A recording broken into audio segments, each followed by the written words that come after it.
Welcome all. By the time this video comes out, I'll be halfway through our bush trip into our Victorian high country, hopefully camped somewhere nice and dry. Not too sure about that because the weather conditions look like they're going to be fairly wet, but that's beside the point. I'll be videoing the trip as much as I can, and if the weather holds out, I'll be doing a range of tests on various bits of gear that I've got that I've been meaning to do for a while, but haven't quite gotten around to it. And I've got a couple of new items and tricks up my sleeve that I want to put forward to people.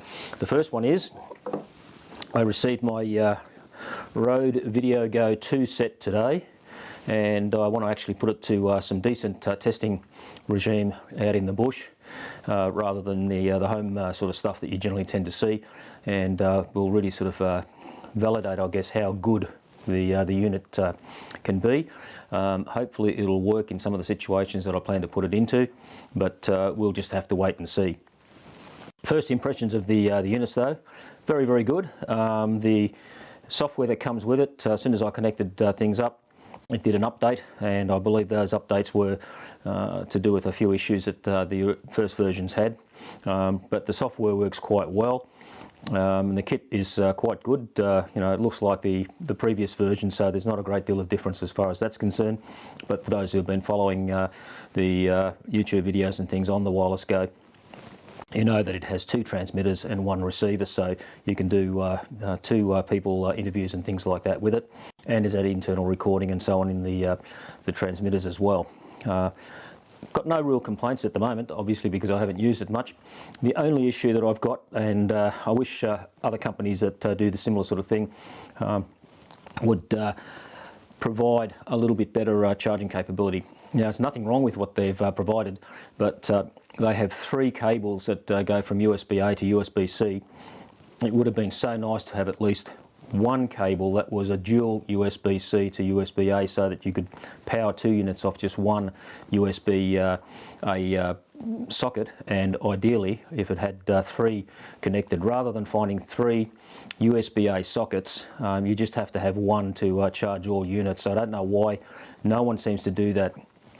Everyone provides separate cables, which is an absolute bugger if you want to go out and charge things somewhere where you don't have a multiple of USB-A plugs available. So that's my only real complaint that I've got with it at the moment, and we'll see how it actually performs, because it's when the rubber hits the road as far as audio recording goes and quality. That's what really matters more than charging capability. But it was a small point that hit me straight away when I opened the packages up. The other things I want to do out there is give a slightly better overview of my Leofoto tripod. I did a sort of a mini review or whatever of it some time ago. It wasn't very good.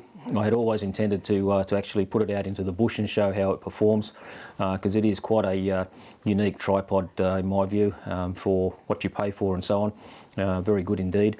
And I've got a couple of little tricks that I'm going to try out with the unit that I've got for my run and gun setup. And I'm also taking out the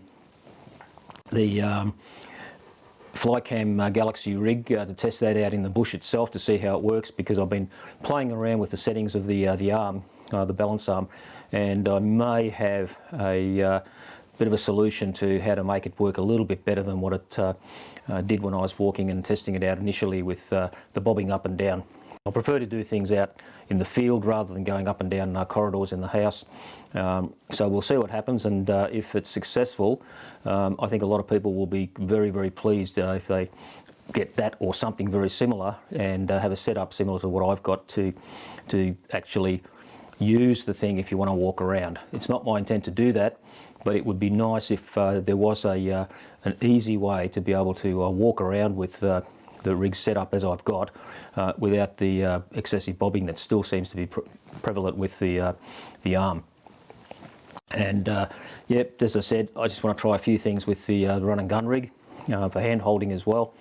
And so we'll see what happens. It all depends on the weather. If it's not bucketing down rain, as it is right now outside, then I might have a chance to do these sort of things that I want to do. If it's constantly wet, then I'm not going to be able to do very much at all. So fingers crossed.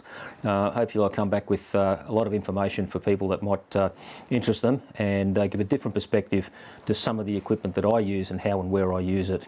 So that's all I've got for the moment, and wish me luck out in the bush, and I'll see you when I get back. Cheers.